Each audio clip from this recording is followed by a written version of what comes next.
नमस्कार दोस्तों, मैं हूं वरुण बंजारा। क्या आप किसी खिलाड़ी का नाम बता सकते हैं? चलो मैं आपको कुछ संकेत देता हूं, ध्यान से सुनना, क्योंकि ये कहानी किसी आम खिलाड़ी की नहीं है। ये कहानी है उस खिलाड़ी की जिसे शुरुआत में ना प्लेइंग 11 में भी जगह नहीं मिली थी। जी हाँ, वो खिलाड़ी जो टूर्नामेंट का हिस्सा शुरुआत में नहीं था, लेकिन मैदान में नहीं, डग आउट में मैच देख रहा था। जी हाँ भाई साहब, लेकिन कहानी यहीं खत्म नहीं होती है। असली कहानी तो अब शुरू होती है, जब वही खिलाड़ी ना टूर्नामेंट खत्म होते होते प्लेयर ऑफ द टूर्नामेंट बन जाता है। जी हाँ, और प्लेयर ऑफ द सीरीज भी। अब आप जरा सोचिए ना, जो खिलाड़ी शुरुआत में प्लेइंग 11 में भी नहीं था, वही खिलाड़ी आखिरी में पूरी दुनिया का हीरो बन जाता है। जी हाँ भाई साहब, अभी भी नहीं समझे? चलो एक और संकेत देता हूं। उस खिलाड़ी ने टीम इंडिया के लिए इस पूरे वर्ल्ड कप में सिर्फ 5 मैच खेले हैं, लेकिन हैरानी की बात क्या है, सिर्फ 5 मैच खेलकर भी वे टूर्नामेंट का सबसे ज्यादा रन बनाने वाला बल्लेबाज बन गया था। आप सोच रहे होंगे ना, ये कैसे संभव है? ठीक है भाई साहब, मैं आपको एक और सुराग देता हूं। जी हाँ, उस खिलाड़ी के नाम अब वर्ल्ड कप फाइनल में सबसे बड़ा स्कोर दर्ज हो चुका है। यानी जिस मैच का दबाव सबसे बड़ा होता है ना, जिस मैच में दुनिया की नजर लगी होती है, उसी मैच में उसने इतिहास लिख दिया है। जब भी नहीं समझे, चलो एक और संकेत आपको मैं देता हूं।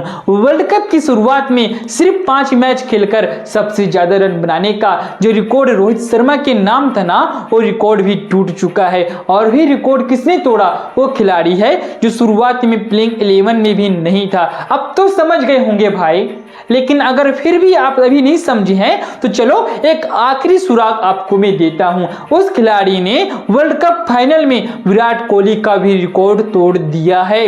जी हां, अब अगर इसके बाद भी नहीं समझे तो कोई बात नहीं, क्योंकि मुझे पता है अब तक आप समझ ही गए होंगे। जी हां, उस खिलाड़ी का नाम है संजू सैमसन। जी हां, संजू लॉर्ड सैमसन, वे वही संजू सैमसन है जिसे बहुत लोग प्लेइंग 11 में भी देखना नहीं चाहते थे। यह वही संजू सैमसन है जो कभी टीम में ड्रॉप हो जाते थे। यह वही संजू सैमसन है जिसने न्यूजीलैंड के खिलाफ 5 मैचों में 46 रन बनाए थे, और उसी के बाद उन्हें प्लेइंग 11 से भी बाहर कर दिया गया था। उस वक्त ईशान किशन ओपनिंग कर रहे थे। जी हाँ, सबको लग रहा था कि अब शायद संजू को मौका मिलेगा, लेकिन भाई साहब, क्रिकेट हमेशा एक और मौका देता है, और वही मौका संजू सैमसन को जिंदगी बदल देता है। अचानक टीम में एक बदलाव होता है। अभिषेक शर्मा की तबीयत थोड़ा खराब हो जाती है। जी हाँ, टीम को एक बल्लेबाज चाहिए था जो मुश्किल वक्त में टीम को संभाल सके, और तभी संजू सैमसन को मौका मिलता है। लेकिन कहानी अभी और भी है, अभी और दिलचस्प है। मैच की स्थिति आसान नहीं थी। ऑफ स्पिन गेंदबाज के सामने हमारे लेफ्ट हैंड बल्लेबाज लगातार आउट हो रहे थे। तब टीम में मैनेजमेंट ने एक नया फैसला लिया था।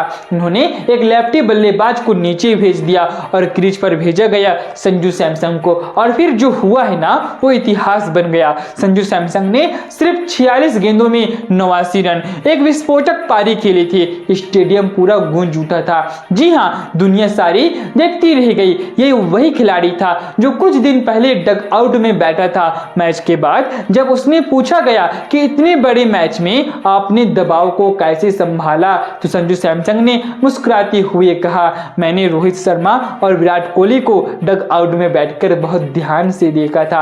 मैं देखता था कि वो बड़े मैचों में खुद को कैसे संभालते हैं, और उसी चीज को मैंने आज करने की कोशिश की है। और शायद यही महान खिलाड़ियों की पहचान होती है। वो सिर्फ खेलते नहीं हैं, दूसरों से सीखते भी हैं। अब जरा एक और दिलचस्प की बात आप सुन लीजिएगा। लोग कह रहे थे कि संजू सैमसन 3 बार सेंचुरी से चूक गए हैं, लेकिन दिनेश कार्तिक ने इस पर एक शानदार बात कही है। उन्होंने कहा, संजू सैमसन की असली फितरत क्या है आपको पता है? वो खुद को नहीं, पहले टीम को चुनते हैं। यानी अगर टीम को जीत के लिए उन्हें अपना शतक छोड़ना पड़े तो बिना सोचे भी वे भी कर देंगे। जी हाँ, उन्होंने 3 सेंचुरी मिस नहीं की है। उन्होंने 3 बड़े मैचों में भारत को जीत दिलाई है, और वही जीत भारत को फाइनल तक लेकर आई है, और फिर फाइनल में इतिहास लिख दिया गया है। जी हाँ भाई साहब, भारत चैंपियन तो बन गया और दुनिया को बताया गया कि हम ही असली चैंपियन हैं। और ये सब हुआ बिल्कुल शांत अंदाज में, कोई घमंड नहीं, कोई शोर नहीं, कोई फालतू बयान नहीं, बस बैट बोला था। जी हाँ, और रिकॉर्ड टूटते चले गए। अगर हम एक वर्ल्ड कप मैच में सबसे ज्यादा छक्कों की बात करें ना, तो संजू सैमसन ने एक मैच में 8 छक्के झड़ दिए हैं इतिहास में। इससे पहले रोहित शर्मा ने ऑस्ट्रेलिया के खिलाफ एक मैच में 8 छक्के लगाए थे। इसके अलावा युवराज सिंह ने 2007 में वर्ल्ड कप में इंग्लैंड के खिलाफ 6 छक्के लगाए थे और कई खिलाड़ियों ने 6 छक्कों का रिकॉर्ड बनाया है, लेकिन संजू सैमसन ने सभी रिकॉर्ड्स को पीछे छोड़ दिया है। जी हाँ, और सबसे हैरानी की बात क्या है आपको पता है? उन्होंने ये कारनामा सिर्फ 5 मैचों में किया है। पूरे टूर्नामेंट में उन्होंने 24 छक्के लगाए हैं, जो कि रोहित शर्मा से भी ज्यादा है। फिन एलन ने 20 छक्के लगाए थे, लेकिन उन्होंने पूरे मैच खेले नहीं थे, लेकिन उन्होंने पूरा मैच खेला था, जबकि संजू सैमसन ने सब सिर्फ 5 मैच में कर दिखाया है। जी हाँ, यही वजह है कि आज दुनिया ये कह रही है कभी कभी किसी खिलाड़ी को सिर्फ एक मौका चाहिए होता है, और जब वो मौका मिलता है ना भाई साहब, तो वो खिलाड़ी इतिहास लिख देता है। और इस बार वो खिलाड़ी था संजू सैमसन, लॉर्ड संजू सैमसन। जी हाँ, खास बात क्या है आप जानते हैं? खास बात यह है कि संजू सैमसन को पूरे मैच भी नहीं मिले थे। जी हाँ, पूरा टूर्नामेंट चल रहा था, मैच हो रहे थे, रिकॉर्ड्स बन रहे थे, लेकिन संजू सैमसन को हर मैच में मैदान पर नहीं थे। फिर भी जब मौका मिला ना, तो उस खिलाड़ी ने ऐसा तूफान मचाया कि 8 छक्के और 7 छक्के यानी 15 छक्कों का ऐसा हमला जिसने पूरा टूर्नामेंट की तस्वीरें बदल दी थी, और वही खिलाड़ी टीम इंडिया को फाइनल तक लेकर गया। कहानी यहीं खत्म नहीं होती है, क्योंकि भाई साहब इसके बाद ना मैदान में सामने थे 2 बार के T20 world cup champion West Indies, और जब वहां मुकाबला इतना बड़ा हो तो दबाव भी उतना ही बड़ा होता है। लेकिन भाई साहब संजू सैमसन ने दबाव को दबाव नहीं बनने दिया, उन्होंने उस मौके को बना दिया, और फिर वर्ल्ड कप की तरह इस वर्ल्ड कप में भी उन्होंने इतिहास लिख दिया है। जी हाँ भाई साहब, कुछ कहानियां सिर्फ मैचों में नहीं लिखी जाती, कुछ कहानियां किस्मत लिखती हैं, और कुछ कहानियां समय अपने आप संभाल कर रखते हैं ताकि सही वक्त पर उसे दुनिया के सामने लाया जा सके। संजू सैमसन की कहानी भी कुछ ऐसी ही है। ये कहानी किसी असाधारण कलम से नहीं लिखी गई है, ये कहानी लिखी गई है उस कलम से जिसे लोग किस्मत कहते हैं। ऐसा लगता है जैसे संजू सैमसन की जिंदगी में कुछ बड़े पल, कुछ बड़ी पारियां, कुछ बड़े रिकॉर्ड्स जानबूझकर बचा कर रखे गए थे, ताकि एक दिन उनकी कहानी और भी खूबसूरत बन सके। क्योंकि आप जरा सोचिए ना, एक खिलाड़ी जो शुरुआत में प्लेइंग 11 में नहीं था और अचानक खबर आती है अभिषेक शर्मा की तबीयत खराब हो जाने की, टीम का कॉम्बिनेशन बिगड़ जाता है, ओपनिंग में समस्या आती है, मिडिल ओवर अस्थिर हो जाता है, टीम को किसी ऐसे खिलाड़ी की जरूरत थी जो परिस्थितियों को बदल सके, और तभी संजू सैमसन को मौका मिलता है। और जब संजू सैमसन को मैदान पर उतरते हैं ना, तो लगता है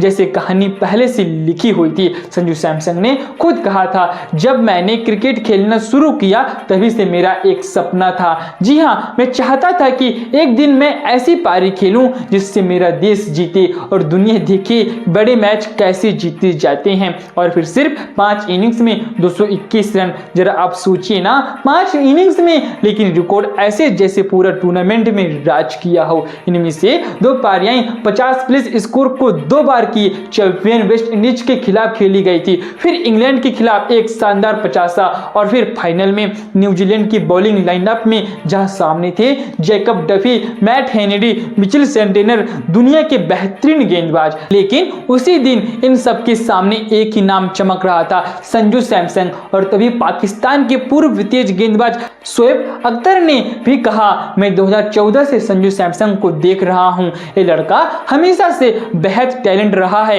2014-2015 में जब IPL में उन्हें मौका मिला तो कई लोगों ने कहा हाइट थोड़ा ज्यादा है, लेकिन एक इंसान थे जो उन पर भरोसा करते थे, गौतम गंभीर, और संजू सैमसंग ने हर मैच उस भरोसे को सही साबित किया है। अब जरा आंकड़ों पर भी नजर डाल लीजिएगा। जब हम विराट कोहली की बातें करते हैं तो उन्होंने T20 वर्ल्ड कप में 2014 में टीम इंडिया के लिए 6 इनिंग्स में 319 रन बनाए थे, लेकिन भाई साहब संजू सैमसंग ने सिर्फ 5 इनिंग्स में 321 रन बना दिए। और सबसे बड़ी बात किया है, आपको पता है ये रन किसी कमजोर टीम के खिलाफ नहीं आए हैं, सामने थी West Indies, England, New Zealand, south Africa, यानी हर टीम एक से बढ़कर एक थी। अगर वर्ल्ड कप इतिहास की बात करें तो सबसे ज्यादा रन बनाने का रिकॉर्ड साहिबजादा फरहाना के नाम है। जी हां भाई साहब, 383 रन। फिर आते हैं टीम सेफर्ड 326 रन, और उसके बाद आते हैं संजू सैमसंग 321 रन। और यही वजह है 2026 T20 वर्ल्ड कप में संजू सैमसंग बने प्लेयर ऑफ द टूर्नामेंट। लेकिन संजू सैमसंग ने आने से टीम इंडिया में सिर्फ रन नहीं आए, एक और चीज बदली थी, अप्रोच। जी हां, पहले ओवर से हमला जिम्बाब्वे के खिलाफ, जिम्बाब्वे के खिलाफ, इंग्लैंड के खिलाफ, न्यूजीलैंड के खिलाफ, हर मैच में पहले ही ओवर से संजू सैमसंग का इरादा बिल्कुल साफ था, और वही इरादा था जो कभी रोहित शर्मा सेट करके गए थे, वही अप्रोच था गौतम गंभीर ने टीम में लाई थी। जी हां, और यह वही टेम्पलेट जिसने भारत को T20 वर्ल्ड कप चैंपियन बनाया था। और उस टेम्पलेट पर अगर कोई खिलाड़ी पूरी तरह से फिट बैठा है ना, तो वह था संजू सैमसंग। और इसी कहानी की सबसे बड़ी खूबसूरती क्या है आप जानती हैं? ये वही खिलाड़ी है जिसे कई बार ड्रॉप किया गया था, ये वही खिलाड़ी है जिसके बारे में कहा गया था कि ये अपने टैलेंट के साथ इंसाफ नहीं कर पा रहा है। लेकिन जिंदगी का नियम भी यही है, न्याय हमेशा उसी दिन होता है जिस दिन उसकी सबसे ज्यादा जरूरत होती है। जी हाँ भाई साहब, और जब भारत को सबसे ज्यादा जरूरत थी ना, तब संजू सैमसंग आपने खेल से न्याय कर दिया है। कई बार हम सोचते हैं कि हमारी मेहनत का फल नहीं मिल रहा है, लेकिन शायद किस्मत आपकी कहानी को थोड़ा और खूबसूरत बनाना चाहती है। जी हाँ, संजू सैमसंग ने भी कहा था, मैं नहीं चाहता था कि मैं फॉर्म में आने के लिए कोई बहाना बनाऊंगा, और उन्होंने बहाना नहीं बनाया है, उन्होंने इतिहास बना दिया है। और मुझे उम्मीद है जब इस वर्ल्ड कप की कहानी कभी पूरी तरह लिखी जाएगी ना,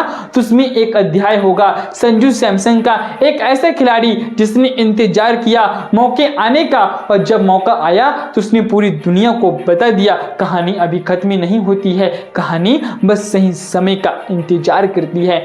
बाकी आप क्या सोचते हैं संजू सैमसंग के इस पारी के बारे में, और उनके इस पूरे वर्ल्ड कप के सफर के बारे में आपकी क्या राय है? नीचे कमेंट बॉक्स में जरूर बताइएगा, क्योंकि क्रिकेट सिर्फ न एक खेल नहीं है, ये कहानियों का महासागर है। और आज उसी महासागर की सबसे खूबसूरत कहानी थी संजू सैमसंग। जय हिंद, जय भारत, धन्यवाद।